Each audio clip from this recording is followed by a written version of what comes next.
கர்த்தர் நல்லவர். நெருமையான நேரத்துக்காக கர்த்தர் நான் ஸ்தோத்திரிக்கிறேன். ஒரு வசனத்தை ஞாபகப்படுத்துக்கு முன்னாடி ஒரு காரியத்தை நான் சொல்ல ஆசைப்படுகிறேன். தேவன் மனுஷனையும் மட்டுமில்ல மனுஷியும் உருவாக்கினார்.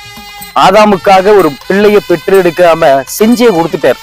அதே மாதிரிதான் நிறைய பேர் பொண்ணு தேடுறேன் மாப்பத்தின வயசு போயிட்டே இருக்குன்னு கவலைப்படுறீங்க. தேவன் எதை கொடுத்தால் நல்லதா இருக்குன்னு நினைங்க. நல்லதா கொடுத்ததுக்கு அப்புறம் என்ன பண்றாங்க? ஆசையா இருக்கிறாங்க, தேடுறாங்க, அங்க போறாங்க இங்க போறாங்க. இப்ப பிப்ரவரி 14 முடிஞ்சிச்சு.